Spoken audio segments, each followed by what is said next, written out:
Chancellor, before you began your budget, the Office for Budget Responsibility somewhat stole your thunder with its surprise leak of its forecast. Should its boss, Richard Hughes, be sacked? Well, Richard Hughes and the OBR have confirmed that they have launched an investigation into what happened. It obviously was a serious breach. They've apologised for that and put out a full statement. The leak aside, are you happy with the market reaction today? I think it's best for chancellors not to comment on what's going on in the markets. But what I was determined to deliver today, as well as cuts to the cost of living and cuts to NHS waiting lists, was cutting borrowing and the debt. And you can see in the budget today the increase in headroom, more than doubling the headroom to £21.7 billion, and indeed meeting that target on the stability rule a year early. Well, you talk about cutting borrowing. The Institute for Fiscal Studies says it's a spend now, pay later budget. What do you say to traders who are still concerned that this fiscal tightening's backloaded? Well, listen to the IMF, and the IMF say that there is a faster rate of consolidation in the UK than in any G7 economy, and we see that that borrowing as a share of GDP falling right through the forecast period. After hovering around 5% for many years, we are actually getting that down. Well, the Resolution Foundation says this budget leaves much of the fiscal repair job to 2028 and beyond.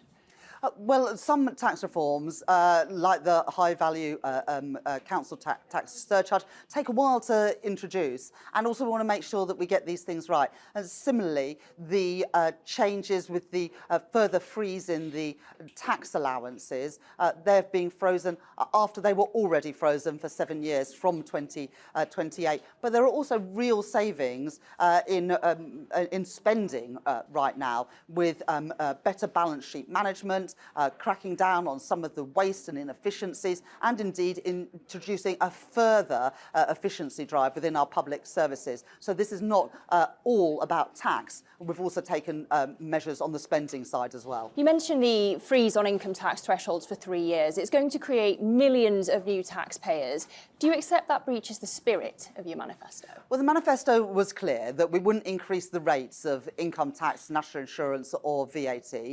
But I do recognise, and I said this clearly in the House of Commons today, that freezing the thresholds for a further 3 years after they were already frozen for 7 years under the previous government does mean that I'm asking ordinary people to contribute more.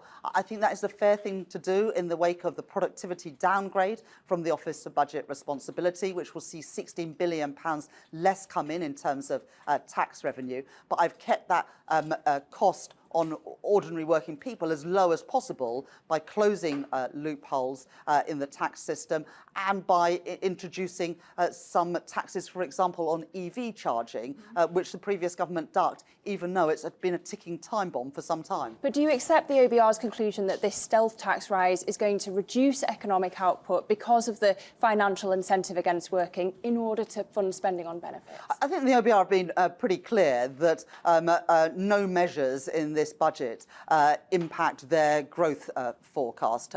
Indeed, they point to things like the India deal, the planning and infrastructure bill, as being positive for the economy. And indeed, our changes to universal credit will result in an additional 15,000 people in the workforce in the next few years. Well, overall, the OBR says none of your policy measures boost growth. What does that say about the government's growth ambitions? Well, in the spring, you'll remember that they scored £6.8 billion, the biggest ever non-fiscal scoring that their OBR have ever done for our planning reforms. Just a couple of days ago, the planning and infrastructure bill was in the House of Lords. That is now almost complete, just one more return to the House of Commons, and then that bill will get royal assent. And the OBR haven't scored the India deal, the EU deal, or the US deal. And that's why I'm confident we can beat these forecasts on growth. We've beaten them this year with 1.5% growth now forecast, not the 1% they forecast in the spring. And I'm confident that we can beat those forecasts again. So finally, Chancellor, you've effectively just broken your promise made after the last budget not to raise taxes again. Will you now rule out more tax rises, whether directly or by stealth, this Parliament? So last year I had to close the black hole in the public finances left by the Conservatives. And in the budget last year, I lived within the forecast set by the OBR.